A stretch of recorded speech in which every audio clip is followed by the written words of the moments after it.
जम्मू कश्मीर का रियासी जिला इस वक्त चर्चाओं का विषय बना हुआ है। कारण यह है कि रियासी जिले के सलाल क्षेत्र में लिथियम का एक भंडार मिला है। 5.9 MT का भंडार वहां पर है। आधिकारिक तौर पर इसकी पुष्टि जो है वो कल शाम को कर दी गई थी।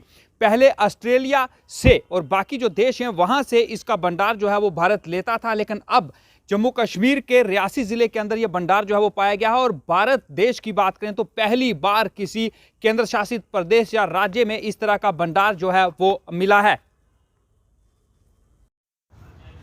ये है रियासी ज़िले का सलाल और हेमना क्षेत्र, जहां पर पहली बार लिथियम का भंडार मिला है। वह भी 59 लाख टन लिथियम होने का यहां पर अनुमान लगाया जा रहा है। इससे पहले भारत इसे बाहर के देशों से मंगवाता था, ऑस्ट्रेलिया जैसे देशों से, लेकिन पहली बार लिथियम का भंडार रियासी ज़िले में मिला है। और आपको बता दें कि इस भंडार की बात करें तो ये 59 लाख टन होने का अनुमान है।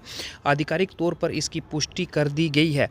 अगर टेक्नोलॉजी के बढ़ते दौर की बात करें तो शायद ही कोई ऐसा होगा जिनसे लिथियम आयन बैटरी का नाम ना सुना हो। हर उपकरण में इन्हीं बैटरियों का प्रयोग होता है। इस बैटरी का मूलक घटक लिथियम ही है। और अब इस तरह से लिथियम मिलने से पूरे रियासी ज़िले के साथ साथ देश जो है वो गौरवान्वित हो गया है, क्योंकि अब देश में ही लिथियम का भंडार है और अब बाहरी देशों से इस भंडार को नहीं मंगवाया जाएगा। लिथियम का ये भंडार मिलने से स्थानीय लोगों की खुशी का भी ठिकाना नहीं है और वह भी खुद को गौरवान्वित महसूस कर रहे हैं। इस सब को लेकर हमने IAS अमित शर्मा, जो कि सेक्रेटरी हैं माइनिंग डिपार्टमेंट में, उनसे भी बात की है। आइए आपको सुनाते हैं कि वो इस मामले को लेकर क्या कह रहे हैं। देखिए, जैसे कि आप सब लोग जानते हैं कि लिथियम जो है वो एक क्रिटिकल रिसोर्स की कैटेगरी में आता है, जो कि पूरे भारतवर्ष में कहीं भी इसकी अवेलेबिलिटी नहीं है। तो जम्मू कश्मीर में, जम्मू खित्ते में, अगर हमें रियासी में सलाल के पहाड़ों पे लिथियम की अवेलेबिलिटी मिली है। अभी G3 स्टडी आई है जियोलॉजिकल सर्वे ऑफ इंडिया की, जो रिपोर्ट कल मैंने रिसीव की है, जो बताती है कि हमें अबंडेंट क्वालिटी में लिथियम यहाँ पे अवेलेबल है। 5.9 MT यहाँ पे क्वांटिटी है।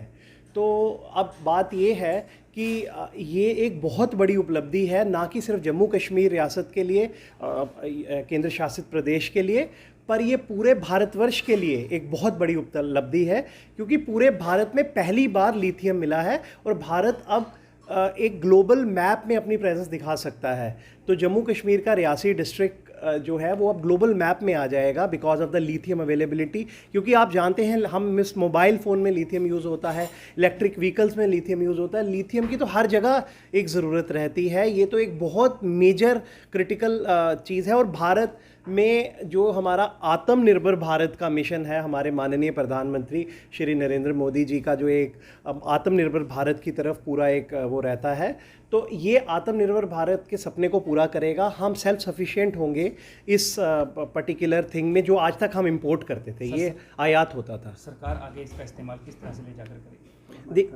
देखिए, जब एक बार लिथियम का यहाँ पे प्रोडक्शन, मैन्युफैक्चरिंग शुरू हो जाएगा तो ये हर चीज़ में इस्तेमाल होगा। जैसे हमारे मोबाइल फ़ोनों की बैटरियाँ हैं, ये लिथियम बैटरीज होती हैं। जैसे हमारे यहाँ पे आप देखते होंगे कि इलेक्ट्रिक व्हीकल्स का प्रचलन अब शुरू हो रहा है, या जहाँ जहाँ पे हमारा कहीं भी कोई बैटरीज में यूज़ होता है लिथियम, तो इसका बहुत वाइड स्केल और वाइड स्प्रेड यूजेज है।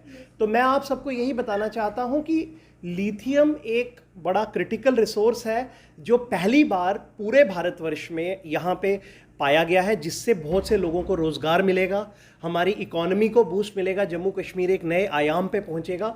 और ख़ासकर अभी G20 प्रेसिडेंसी का हमारा एक साल चल रहा है, जिसमें पूरे विश्व के आगे हम शोकेस कर सकेंगे कि जम्मू कश्मीर में एक नायाब, एक अलग सा रिसोर्स हमने ढूंढ निकाला है। और ये आने वाले समय में बहुत ज़्यादा भारत का नाम एक तरह से आगे ले जाएगा। रियासी में लिथियम का भंडार मिलने के बाद जो स्थानीय लोग वहां के हैं वो भी काफी खुश हैं, क्योंकि अब सुनहरे अक्षरों में नाम लिखा जाएगा रियासी का। और वो लोग भी इस वक्त खुश हैं और उनका भी ये कहना है कि इससे रोजगार जो है उसमें भी बढ़ावा मिलेगा। आइए सुनाते हैं कि आखिर स्थानीय लोग क्या कह रहे हैं। नमस्कार जी, मीडिया का नमस्कार। जहाँ सलाल आने के लिए, और नई नई न्यूज़ आई है कि जहाँ सर्वे तो मैक्सिमम 2 साल से चल रहा था और 5-6 महीने उसका ये ख़त्म भी हो गया है। और सुना है कि इसमें बहुत ज़्यादा लिथियम बहुत ज़्यादा आया है। और चलो जो हमारे सलाल का ही नहीं, पूरे भारत का नाम रोशन हुआ है।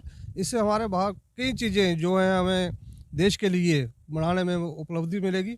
और देश में तो पहले ही सलाल का नाम पहले ही था, क्योंकि सलाल प्रोजेक्ट 690 मेगावाट सबसे बड़ा प्रोजेक्ट जो पहले बना था, और वो सलाल में ही बना था। और फिर दूसरा जो प्रोजेक्ट है वो रेलवे का था। मैक्सिमम वो जो रेल श्रीनगर जा रही है, जम्मू से श्रीनगर, वो भी एक बहुत बड़ा प्रोजेक्ट था। और तीसरा प्रोजेक्ट जो है वो हमारा ये बॉक्साइट एल्यूमीनियम और लिथियम जो है, ये जो मिला है। लिथियम तो बहुत कॉस्टली और जैसे सब जानते हैं, और जैसे मैक्सिमम हिंदुस्तान में सलाल में ही पाया जा रहा है। और हमें बहुत खुशी है इस चीज़ के लिए कि हम देश के लिए कुछ दे रहे हैं। और ख़ासकर जो हम सलाल के, हम जहाँ के रहने वाले हैं, जहाँ मतलब ये चीज़ मिली है, हम मैक्सिमम वहाँ के ही हैं। और हमें बहुत खुशी है इस चीज़ की कि देश के लिए हमारा कुछ योगदान हो रहा है। नाम राजकुमारी है, मैं डीडीसी मेंबर अनाज से हूँ। आज हमें बहुत खुशी हुई कि आप जहाँ पे आए। मैं आपका दिल की गहराइयों से धन्यवाद करती हूँ।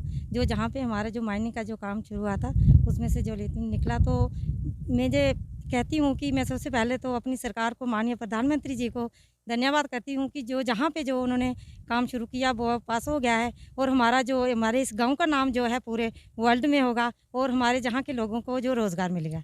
हाँ जी, सबसे पहले तो जो जहाँ के जो लोकल लोग हैं, फर्स्ट प्रायोरिटी उनको ही मिलेगी, और वही जहाँ पे काम करेंगे उनको रोज़गार जहाँ पे मिलेगा। तो बहुत बड़ी खुशी है। पहले तो हमें बाहर से लाना पड़ता था, लेकिन अब हमारे गांव में ही ये हो रहा है, इससे हमें बहुत खुशी है। और बहुत आपने सुना कि किस तरह से जो अमित शर्मा हैं, जो कि आईएएस हैं और सेक्रेटरी हैं माइनिंग डिपार्टमेंट में, उनका भी साफ तौर से ये कहना है कि इस भंडार के मिलने से काफ़ी फ़ायदा होगा।